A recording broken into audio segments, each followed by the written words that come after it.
Hi, everyone, and welcome to episode 98 of the Medieval Podcast. I'm Danièle Sobalski, also known as the 5-Minute Medievalist. Over the past few years, the world has regularly been abuzz with claims of fake news, doctored photos, and phony records.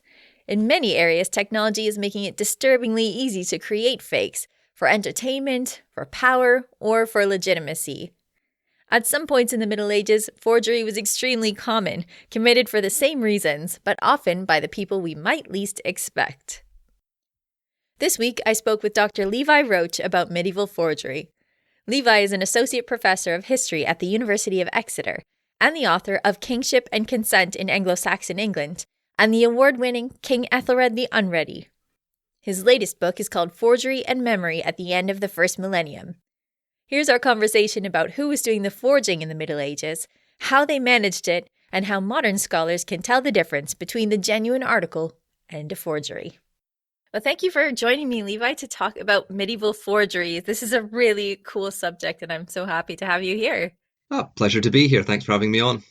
So I read in an article that you wrote that few regions in world history can rival medieval Europe for the sheer scale of forging. So tell us what's going on in medieval Europe in terms of forgery. What's going on? So what I think it is it's a confluence of a number of factors that leads to, particularly here, I'm talking about the forging of false documents in that respect. But what we have is, on the one hand, a growing emphasis on the written word and a growing faith in written documentation and growing expectations of written documentation, but combined with a situation where we don't yet have much in the way of advanced controls on this. So you've kind of got this, if you will, new media that is being used more and more and more, is under more and more demand, but fewer controls on it than might have once been the case or would indeed later be the case. In the modern era, we talk a lot about the information age and the internet and the difficulty of controlling these kinds of things. I think we're dealing with a situation like that where the information is growing exponentially and abilities to control it are tending to lag behind. So there's this sort of moment where it's quite possible to produce false texts that are really quite believable in many cases, or even by modern standards not very believable, but get them passed off as such. And that's amazing because I think when we think about the Middle Ages, this is a time when most of the people who are writing or reading are in the church.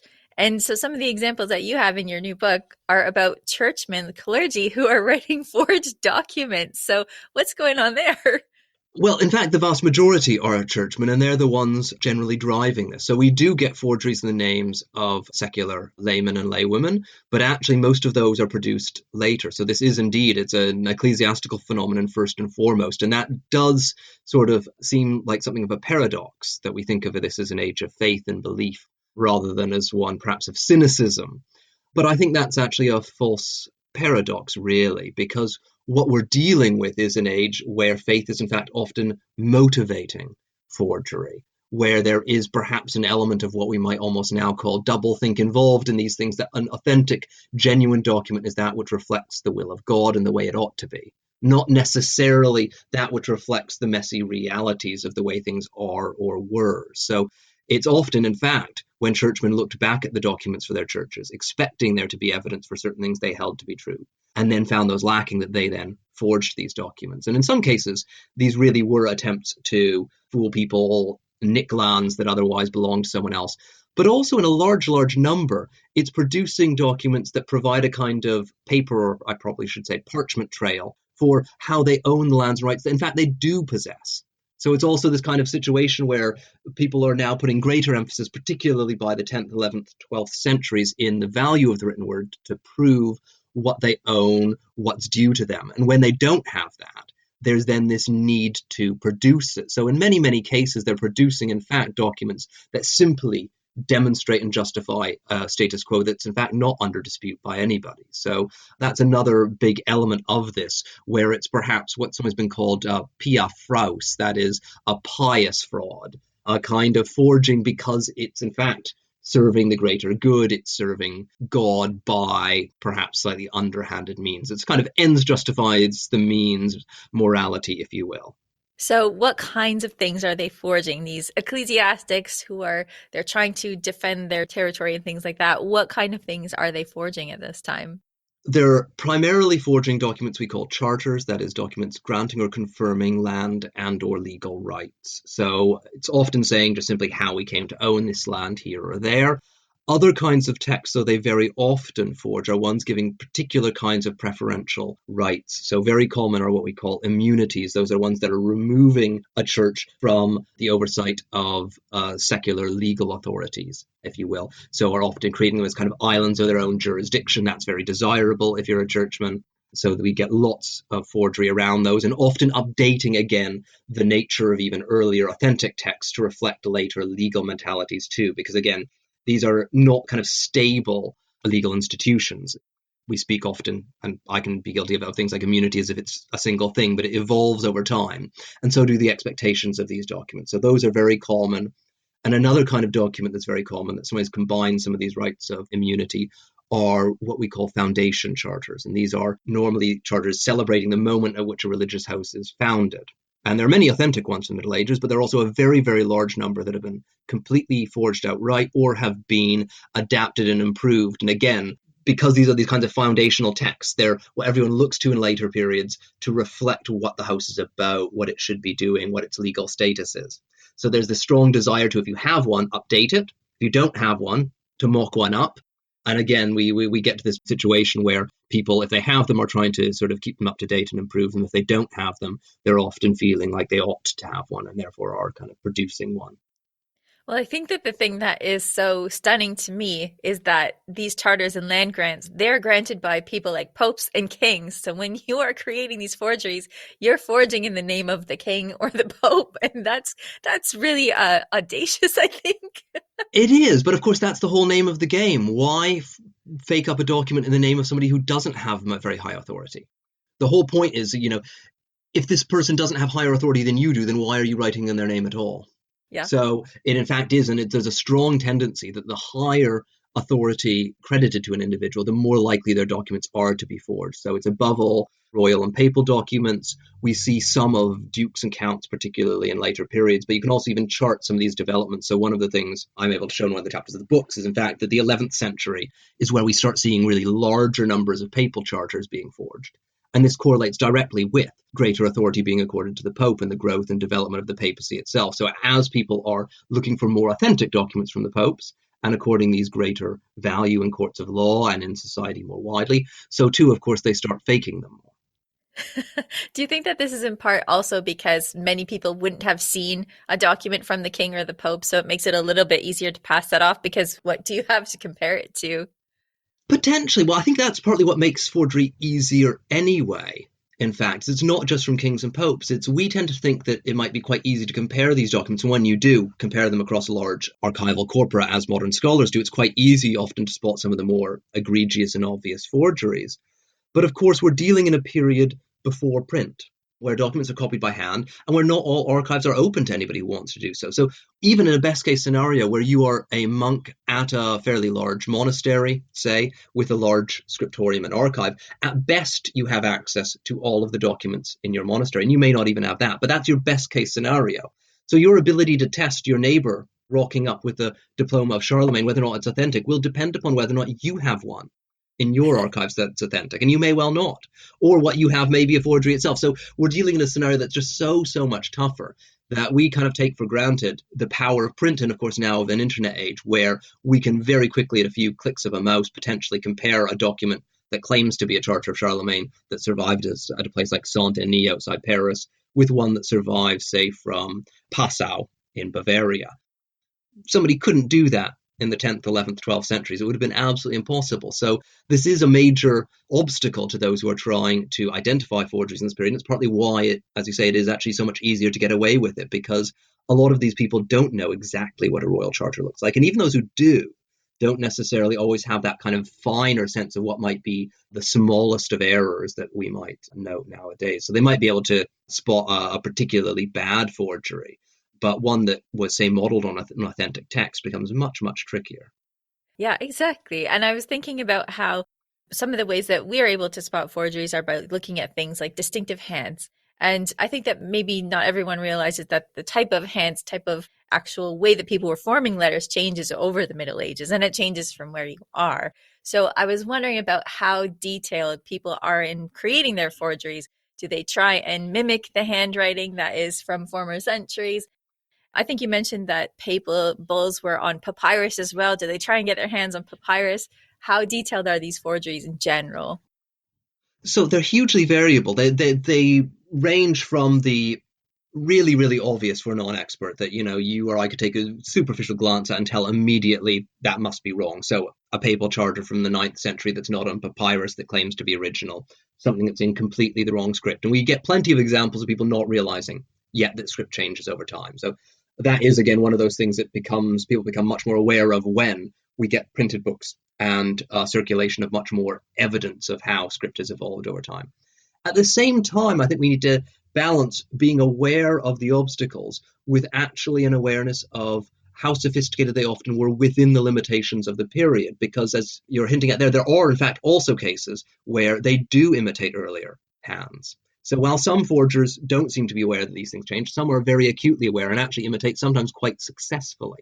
And it's only really close modern scrutiny that allows us to identify the hands as fakes or as imitative hands. And my favorite cases, in fact, though, are the ones that lie somewhere between the two. I discuss a couple of cases in the book where we have what I call hyper-archaism. That is, they've made their hand look older than it is, but they've gone too far. So they're aware that a document from 200 years earlier needs to look old-fashioned, but instead they've written it as if it were written 300 or 400 years earlier. So they've almost done too much homework, if you will. They've tried too hard, but it's not because they're being daft or anything like that. It's actually because they're very, very clever. They're acutely aware, but they don't have the kind of fine-grained awareness that a modern scholar would have exactly which centuries. So it's kind of like the, dipping your piece of paper with tea bags and things like that you might have done at school's kind of approach to making things look older. It creates the right general effect, but not enough to fool a modern expert.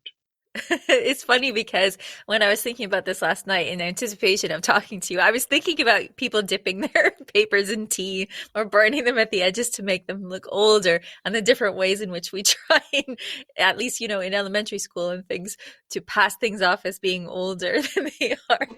Well, I think it's quite easy sometimes to laugh at how self-evident some of the mistakes made in the Middle Ages were. But of course, very self-evident fakes do get passed off as real even in the modern era. So documents written in ballpoint pen that are purporting to be earlier than the invention of the ballpoint are notorious in the 20th century, but many have been taken as authentic for some time. Cases like the Hitler diaries, there's also a powerful desire often in society to believe things that are almost too good to be true. And a lot of these documents are also often playing off of that earlier scholarship often kind of presumed that you were trying to trick your enemies and win court cases. And every now and then that's what they are trying to do. But I think much more often they're actually producing these things for their own friends and associates, for a kind of audience who want to believe, if you will. And so it's a bit like beliefs in Father Christmas amongst younger children, sometimes even well beyond the point at which they've got reason to believe this doesn't quite all add up. That sometimes you just don't ask too many questions if the story's good enough and if it's what you want to believe is true. Yeah, I think that really makes sense to me in terms of, say, a monastic context where, if the abbot knows that this charter is not real, is it really hurting anything if everyone else believes it's real? Because it makes the monastery's foundation a lot more clear to everybody. And particularly in cases where these rights are not ones that are contested. It's a fiction, but it's a fiction that it potentially suits all the monks and potentially even their neighbours to believe, that often they're embroidering, in fact, oral tales around these kinds of documents too. So it may well be that some of these kinds of documents, and we have got good reason to believe in some cases indeed, are built around, particularly these forged foundation charters. They're often not very authentic in terms of their core contents, but are reflecting the local legends of how that house came into existence. And they're not really about trying to claim land, but to tell that story. And everyone involved, and most of those reading these, want to hear the story. That's the story they're expecting to hear. So it's much more playing into that kind of world of all of us sort of suspending disbelief, a bit like when some of us watch certain television programs or things like that. There are those conventions of the things that you don't ask too many questions about. That's right, especially historical reenactments. We're not going to name names, but how people want to believe certain stories because that is the story that they're familiar with. Exactly. And then you got to weigh that against what is the harm of it, right? Yeah, and if something conforms to your expectations, you're much less likely to query it. And again, that's how modern forgeries tend to seep in. And of course, that's then how, though, subsequently we as scholars can sometimes identify them, because there will always be some anachronisms in a forgery. And sometimes they'll be because you've not correctly mimicked earlier documentary forms. There'll almost always be some of those. But some of them will also be you will have unwittingly evoked the spirit of your own age. And it's very hard to judge that in the moment of that age. But when we as historians can look back and say, for example, the 11th century was a period when people started forging particularly papal charters in large numbers, often about monastic rights of exemption, that is, removing monasteries from the oversight of their bishops. That makes it then much more easy for us to identify many of those forgeries than it would have been in the moment where that felt just completely natural and what everyone should be concerned about. And this will happen in future when people look at our own period right now. The things that we were more critical about and less critical about will reflect our own biases. Does it come across as well in phrases, like just conventional phrases that people are using or abbreviations, that kind of thing? Or is that kind of standard across most of the Middle Ages? No, it does appear, and particularly things like that. So phraseology is one of our powerful tools. So when we've got these documents, number one, we look at script, if they survive in their original or what we call pseudo-original format. A pseudo-original is the text that's claiming to be the original, but it's the real fake, if you will. It's the document as faked up in the Middle Ages. Sometimes, though, these forgeries only survive in a copy of that pseudo-original, if you see what I mean. So we can't even see if they're, say, mimicking earlier hands or things like that. When we have those, though, we can look at script, first of all, and we've already talked about that. But the number two test, even if the script looks broadly okay, is the formulation right for the period. And particularly if they don't survive in that kind of original or pseudo-original format, we have to depend on formulation. Is it written in the style of that period? And again, we can often see subtle errors and things like that there. Sometimes one needs to be wary, and there are also grey areas here, because sometimes a later copyist might update formulation, but actually not change the transaction. So there's this. So it's hard to always know whether or not it's conscious manipulation. If it's consciously trying to improve the terms, that's when I would start talking about forgery. Whereas if it's just updating phraseology, that could be more innocent. But sometimes you get a bit of both. Yeah, I was going to ask what your methodology is, because I'm sure there are people listening to this who go into archives and now they're going to be worried that they're looking at forgeries. So for people who are going into archives, when they're looking at stuff, what's the methodology that you use to see if something's a forgery or not? You start off with a baseline of documents you know to be authentic to a very high degree of certainty. And those you achieve by, first of all, scrutinizing script very closely. Secondly, if they're a sealed document, scrutinizing the seals. And then thirdly, and in both of those cases, you're already doing this to establish their veracity, you look at other documents from the same period. And the gold standard is a document that is written in not only the script, but a hand you can identify elsewhere of the same period from a different archive, and ideally one quite far away. So, for example, if I have a document that claims to be issued in 966 for Sant'Ambrogio in Milan, a monastery in Milan, and if I have one that claims to be issued that same year for Magdeburg in Germany, and I look at both surviving ones now, and they're in exactly the same handwriting, it's very, very unlikely that there was a mad itinerant forger at some later point in the Middle Ages or early modern period who was in both Milan and Magdeburg, but nowhere else potentially, or not many other places, forging these things up. And in the best cases, sometimes we have hands that we know from 12, 13, 14 archives with pucka, good-looking seals. And in those cases, we can be very, very confident those are authentic. Those create our baseline then of what we expect the rest to look like. And there are degrees of toleration. There are variances. Some documents break the rules. That's fine. But those set the parameters for what we should be expecting. And when something bucks those trends strongly, we're suspicious. And when they buck trends in ways that then align with the interests potentially of, say, the house in which that document's preserved in, then we can be pretty confident it's forgery. So sometimes we do end up with these kind of gray area ones, particularly if we don't have the original or pseudo-original documents. Sometimes we just have to say this is suspect, or looks broadly authentic but hard to be certain, or it treats rights that we know there were other forgeries for. So there's a series of ones, but we have that kind of scale. And we have, though, certainly plenty that we're very confident are authentic and plenty that we're confident are outright forgeries. And those allow us to then plot the rest somewhere between those two. I want to come back to seals for a second, because seals are the way that people show that something was authentic back in the Middle Ages. So when people were creating forgeries, did they create all the way to the seal, create a seal that was a forgery? They did forge seals, and in some cases it can be hard for us to know, because a very good forged seal can be difficult to distinguish from an authentic one, particularly if there's been damage to the seal. So if the seal is very well preserved, we could normally spot it. But there are some cases that I was dealing with in the book, for example, where there's scholarly disagreement, and in one case in particular, certainly to my eyes, we just can't tell actually. It's a damaged seal that some have therefore suggested was forged, but it could also be a relatively poor and damaged impression of an authentic seal. So they do forge seals, but they do also sometimes get it wrong or choose the wrong one. And that's, again, one of these nice signs. So in at least one of the cases that I discuss in the book, it's a document in the name of Louis the Pious, the son of Charlemagne, whose own son was Louis the German. And they've used a Louis the German seal as the model for their Louis the Pious one, because either they're unaware that they're two different people because they've got the same name in Latin, that they may have sort of amalgamated the two, or they simply aren't aware of what a Louis the Pious seal looks like. So the next best thing is to take one of his son. But so that we do get those kinds of interesting transpositions, that then that's an obvious sign, even irrespective of how good the seal impression is.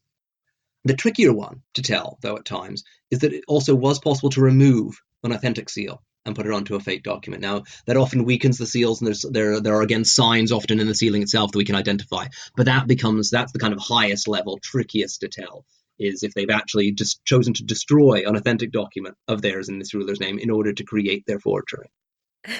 That's brilliant when you think of it. It makes me think of, people steaming open letters and then resealing them. It's that kind of thing. But this is with wax seals where you can lift them off and then kind of melt them back on carefully. Absolutely. And it's about heating them up and things like that, the same kinds of mechanisms. And as a general rule of thumb, if you're trying to forge a text, the less you intervene, the better. The more you can take from an authentic text, the better, which is why we get things like that. Or we also get things like cases of people just erasing, say, a sentence and rewriting it.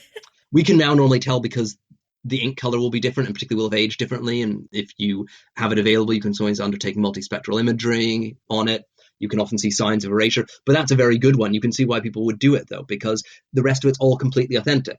And the less you're having to make up yourself, the less can go wrong, just like if you were trying to forge a modern document in someone's name or someone's signature or something like that. If you can actually use an authentic signature of theirs, all the better. The more you intervene, the more opportunities there are to mess it up. Yeah. And in the Middle Ages, it's somewhat easier for forgers in that sometimes the parchment wasn't perfect. So sometimes people would be writing around holes, or they would have scraped something out and added something in, or the wax seal might have gotten damaged. Absolutely. I mean, there's some of these ones that we know and people at the time wouldn't have known, would be suspicious. So it was just, one sentence and one that gives particularly valuable rights, that kind of stands out. But yes, these were by no means always perfect documents. Mistakes were made. And indeed, some of the documents I'm discussing are also authentic ones that we're using to contextualize the forgeries. And some of those ones they've messed up on and things like that. In fact, ironically, messing up a little bit when producing a text is generally a sign of authenticity, particularly if a document's produced in two different stages. Because this may sound a bit counterintuitive, but it's not uncommon that, say, you've drawn up a transaction, but say the king hasn't yet authorized it, so you leave off the dating clause and you wait till it's fully authorized, then you add that a day or two later. And that'll often be in different ink or might be fit around a seal that's already on there, things like that. Things like that are strong signs of authenticity, though, because nobody's going to be forging this 100 years later, sitting down only knowing half the information they need to know. So ironically, some errors, minor errors, perhaps getting the date wrong and correcting it, that would actually make me more faithful. What makes me suspicious, say, is if it's a sentence granting some additional rights or saying that the abbot is to receive no interference from the local bishop. That's where I'd suddenly say, that's very unlikely to be just left off at the time and then conveniently added later. But there are other features that actually are the kinds of ones that inspire faith. And again, if you're trying to take your most authentic text, if, say, the hand of the document, the script, I cannot identify that hand elsewhere, the next best thing is if it's written in two distinct stages, because again, that would be very unusual, not unheard of, but very unusual for a forger to sit down only knowing half the information they need to know to complete their document, or to misjudge when lunchtime would be or something like that. Yeah, and get themselves a different ink, maybe change their handwriting again to add in the date to add. And that would be overly elaborate. And most documents, I'd say those kinds of minor errors are quite common, but they're not in the majority of documents either. They're probably in about a quarter of them. So it's also rare enough that it wouldn't be something you'd choose to do, as thinking it would be a very high level of double bluff there for a forger to have performed that. So it's the kind of little quirk that actually we're very happy to see. And one of the documents that I was looking at, what I was struck by precisely that the earlier editors hadn't noticed that it was written in two stages, and then it had been subsequently thought to be forged. But that's one of the clear indications that in fact it wasn't, because all that they've done is they hadn't completed the dating clause, and that would be a very, very odd thing for a forger to add later, but happens quite often with authentic texts. And as you say, the people who are writing it are thinking, who cares? Nobody's going to know the difference. We'll just write it this way. So exactly. And if you're forging it, you're just going to make it up. potentially. You're often inventing the date anyway. Why would you stop and double check? Whereas people do sometimes get dates wrong. It's not uncommon for genuine documents to bear incorrect regnal dates or things like that because people's calculation of these things was far from perfect. So there's all sorts of good reasons why a scribe might not be confident what the date is anyway, even if the document has been formally authorized. The Middle Ages is fun, right? There's so many reasons to love it. One of the things that you've said is that forgery is not super common before the 10th century. It becomes really common in the 12th century. And I think from what you've said today, at the beginning, this is especially part of an increase in the technology, the way people are using it. But why is it so crazy in the 12th century? Why is it that that's increased so much, do you think? So partly, I think that's where, to a certain extent, we're reaching the high water mark of those new mentalities having come in, but some of the controls that then start coming in to protect these documents are still in incipient form. So it's kind of almost the 11th and 12th centuries are the moment just before the door is shut on some of this activity. It never stops completely. There's a lot of forgery right through the late Middle Ages into the early modern period. But I think that's one of the reasons why it's the high water mark. But I think the other reason is that by that point, we've often achieved a stage in terms of particularly within the church. And most of these, as you noted, are being produced within the church, where in fact most houses have foundation charters and have stories about their own existence. And to a certain extent, some of the things they were early on feeling the need to forge, the stories of how we have the rights we have, those things, that's now been achieved for better or worse. So the need to produce those kinds of forgeries becomes less thereafter, because that's the other thing that certainly I see as a big motor behind these developments is many of them sort of really begin starting already in the 9th century, but start coming in their own and into their own in the 10th and 11th. And one of the big motors beyond new attitudes towards literacy and the use of these kinds of documents is this idea that individual religious houses should have a continuous history. That you should be writing histories not only of kings and kingdoms and regions, but also of individual monasteries, of bishoprics and things like that. And by the 12th century, not everyone has, but a large number of them now have established their stories. They've got their stories straight or as straight as they're going to be, and they can just build on that basis. So I think in terms of that, with those kind of institutional identities have now taken root, and there's therefore no need for that kind of further initial wave of forgery to create them.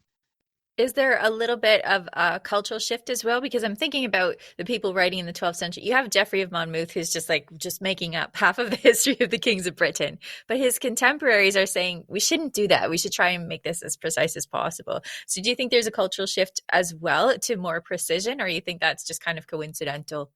There's perhaps some, but I'd be wary of pushing it too far, because Geoffrey, although there are plenty of people who are critical of him at the time, plenty of people take him very, very serious, and plenty of the most serious people of the period do take him seriously. So I think there is, well, we know there starts to be some pushback, particularly by the later 12th century. We start getting efforts, particularly within the papacy, to create ground rules for testing documents and things like that. And that's not surprising, because we see this also in other periods. People like Tony Grafton's talked about it in the early modern period, that when we see forgery rising, so too we see criticism in response.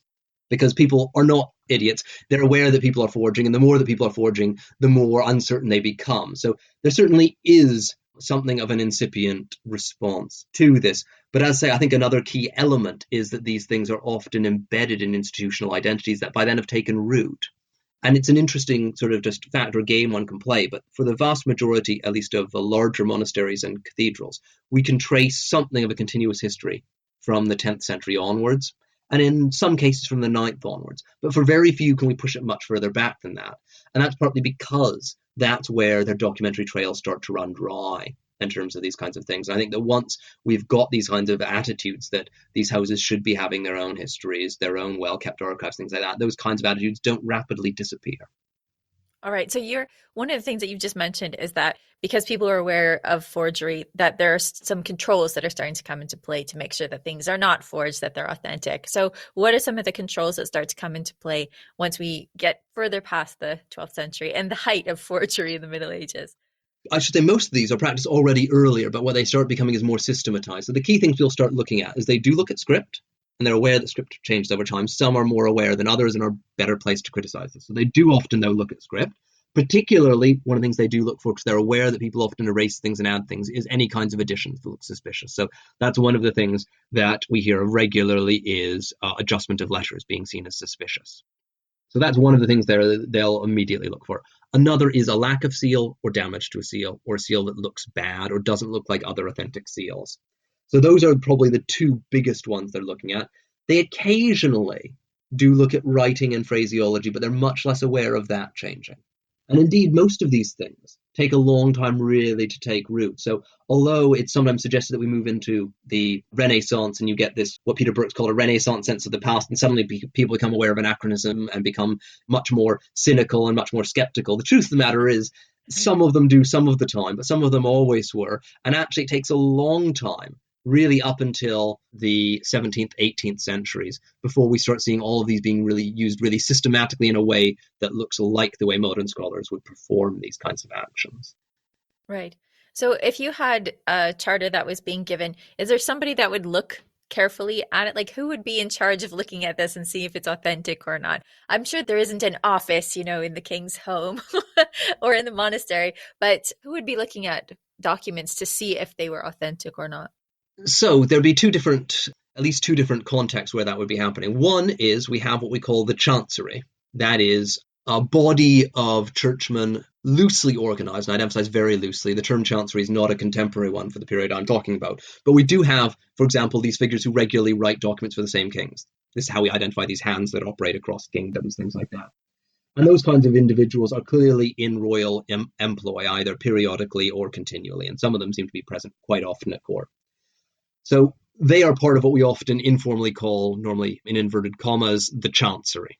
So this group that's charged with producing royal documents, and they're normally issued in the name of a chancellor, so a named individual who's meant to oversee this. Now, again, that individual is normally an archbishop or a bishop, may well not be present every single time a document is formally issued, but there is at least this fiction that there should be an element of control, and certainly there does seem to be some centralized input.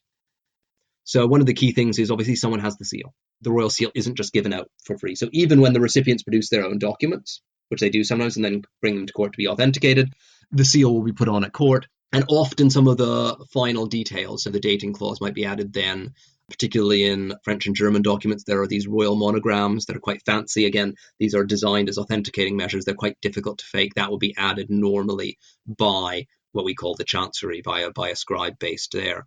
So there is this organization that formally approves these kinds of documents, and we do see cases where documents seem to be rejected. So one of the chapters of my book, I just talk about Pilgrim of Passau, who forges a bunch of documents for Passau in southeastern Bavaria. And the interesting thing with Pilgrim is that he also produces authentic documents for his bishopric, which is partly how we can identify the forgeries, because they're in the same hand, although they claim to be 100 years earlier. Or more. So we can sort of see him at work, but we can also see some of his interests from the forgery seeping into some of his authentic texts, and how he's trying to, wangle a good deal for a see. He's trying to get Passau elevated in terms of status. But the fascinating thing is, for some of his authentic charters, we have two copies, one sealed, one non-sealed, and the non-sealed one almost always is more impressive in terms of its contents and the claims it makes. And it seems quite clear that those non-sealed versions, and indeed in one case there's even an erasure in the royal monogram, which is the other authenticating element, that was once completed and has now been partially erased to show it's an informal, not fully authenticated document. So what seems to happen in these cases, and we can be very certain in that case where the monogram's been partially erased, is he's rocked up with this, asked it to be approved at court, and they've looked through it, read through it, and said, no, that's too wide-ranging. Try again. He's gone off and tried again and then had it approved in a more sort of toned down version. So we can actually see some of those dynamics at play. So there clearly is some control over the documents being produced in the monarch's name, particularly where these seals and monograms are being appended, and that often being a moment where there'd be a thorough proofread. That's also where they might correct some minor errors of copying in the text and things like that. So that's the one place where things would be tested initially. But then at a later stage, it would normally be in courts and at local courts of law. So at that stage, there wouldn't necessarily be the king involved. And that's where it gets trickier, because if Pilgrim were to rock up with the wrong version to a court of law and claim the seal had just fallen off, it would be hard for someone that period necessarily to be completely confident. And that's where some of these ones do take off. And that's, of course, why, as we mentioned earlier, forgery is so widespread in this period, is because if you are a local count in southeastern Bavaria in this period, you don't necessarily have a large corpus of earlier charters you can test it against. And often you have just two sides, each with conflicting charters, and no ability, even if they look different and say claim to be from the same king, that doesn't help you that much. You don't necessarily know which one's the forgery. All you know is they look different.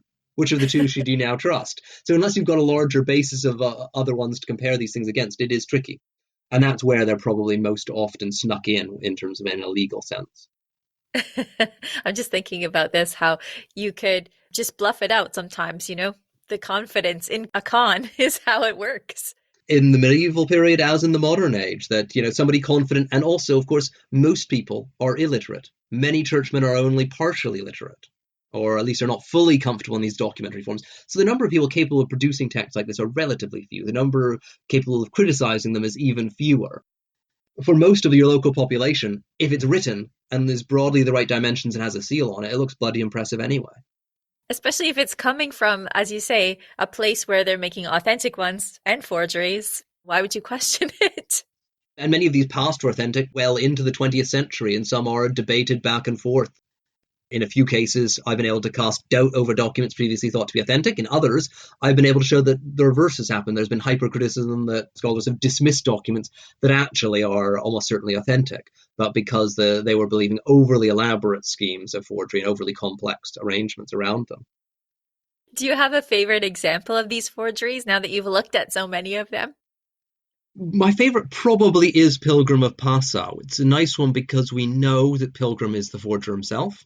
We have authentic documents in his name as well as forgeries. We know a little bit else about his life from other ones, so he can really round out the picture. And he's a fascinating one there, because what happens in his specific case is he's from a local aristocratic family from Bavaria, and he's appointed to Passau at the recommendation and with the assistance of his uncle, Archbishop Frederick of Salzburg, who is his local metropolitan, who's the Archbishop of all Bavaria.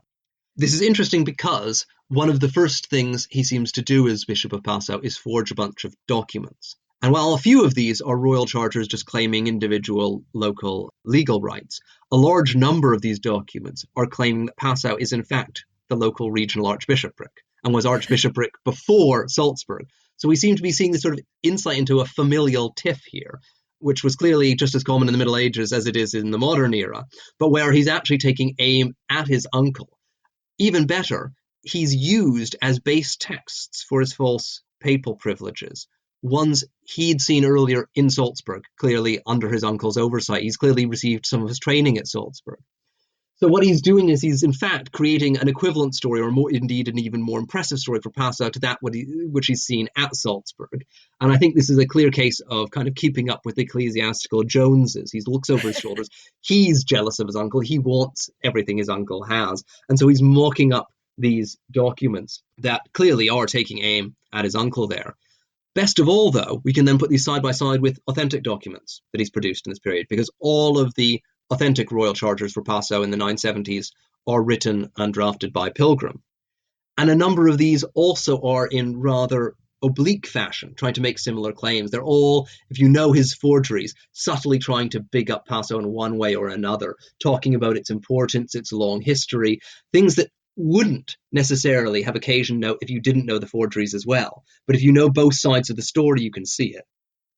And best of all, perhaps, because though these survive in their original format, we can see some of those kind of visual elements. In at least two cases, they're produced right after documents have been issued for his uncle. And in one of those cases, it's strewn with errors. And what seems to be the case here is that he's seen his uncle receive a very grand document, and he doesn't want to be one up. So he's so keen to have the equivalent that he writes in incredible haste this document that's a complete mess, that then gets rejected at court, and then he has to write up a better version the following day. But it seems quite clear that what it is he's seen Uncle Fred's getting a nice charter. I'd bloody well better get one too. And so has gone full tilt at this and made a complete hash of it. But it's one of those nice moments though, where you can literally see the errors on the page, the splotches and so on. And it provides a kind of rare insight into the mentality of the forger, where you can kind of transport yourself across the centuries and feel at least elements of this ongoing family feud. So how successful was Pilgrim in the end? Did he get a bunch of the things he wanted? No, not at all. So he's successful at getting authentic documents from the king, and actually his period does seem to be a period of great success for Passau. So he's clearly successful politically, but in terms of his claims to be archbishop, he never gets anywhere. And again, this is one of the interesting things, is there doesn't seem to be any reason to believe that he actually ever brought forward his claims to be an archbishopric, say, to the emperor or to the pope. Those seem to have been very much for local consumption at Passau and maybe at Salzburg, because the only place we have evidence of these forgeries, those ones claiming that Passau had been an archbishopric, being known outside of Passau, is in fact at Salzburg, where in response, his uncle has a counter forgery made. So a forgery that contradicts the terms of his own forgery. So Pilgrim has forged texts that say, Passau used to be an archbishopric, it should be an archbishopric again, and will be side by side with Salzburg. But if Salzburg contests this, then Salzburg will be demoted back to its rightful status. So it's kind of designed to prevent Frederick contesting it. Frederick then has mocked up a document that says, we are the authentic archbishopric for all of these regions, and names all of the areas and all of the rights mentioned in Pilgrim's forgeries in that one. So it's kind of designed very explicitly to diffuse the situation. But it's a nice example, to go back to that point we were making about it being hard to criticize these documents. It's much more effective in this period to produce a counter forgery than to claim that somebody else's forgery is forged, even if you're suspicious of it. Because you simply don't have the mechanisms to say that isn't an authentic text, this one is. Much easier to say, well, your text doesn't take account of this one, and whip out your new version. That's amazing. I love that. So, that would be my favorite story too, I think. So yeah, there's some very interesting competitive one-upmanship there. I think the councillors would have a field day with the family. Yeah, exactly. Especially when these people they should be above that kind of thing in their positions. Yeah, well, I say, and again, one of the reasons I like about it is that it brings home that humanity. That one of the things about studying history that's fascinating is, of course, appreciating how different past eras are, but of course also how similar they are. That the kinds of texts they're forging are not those we'd forge now, but the desire to deceive and be deceived, that's pretty universal. And certainly when, watching modern news over the last 5-6 years of the age of fake news and of Twitter and all of these things, one of the things that struck me time and again is, in fact, plus ça change, plus c'est la même chose, that there is a timeless element to much of this. Yeah, I definitely agree. And that is why I was so happy to have you come on the podcast. So thank you so much, Levi, for talking us through medieval forgery. Really appreciate it. Thank you for having me. To find out more about Levi's work, you can visit his page at the University of Exeter website at humanities.exeter.ac.uk/history/staff/Roach. You can also follow him on Twitter at Dr. L. Roach. His book is Forgery and Memory at the End of the First Millennium. Before we go, here's Peter from medievalist.net to tell us what's on the website. What's going on, Peter? Hey. Well, whenever we get around to Valentine's Day, we try to look at love and romance in the Middle Ages. And so this week we have a couple articles on that theme. Lucy Lemonnier gives us the don'ts and the few do's of sex for married couples in the Middle Ages. And Beth Rogers looks at love and marriage in the Norse world. So those are kind of there. Plus, we've got pieces on science, naval warfare, and the revival of Arthurian literature in the 19th century. Wow, that's another week where we have all sorts of stuff from all sorts of themes this week. It's cool. Yeah, we like diversity here at medievalist.net. All right, well, thanks, Peter. Thanks. Thank you, as always, to our patrons on patreon.com for all your support.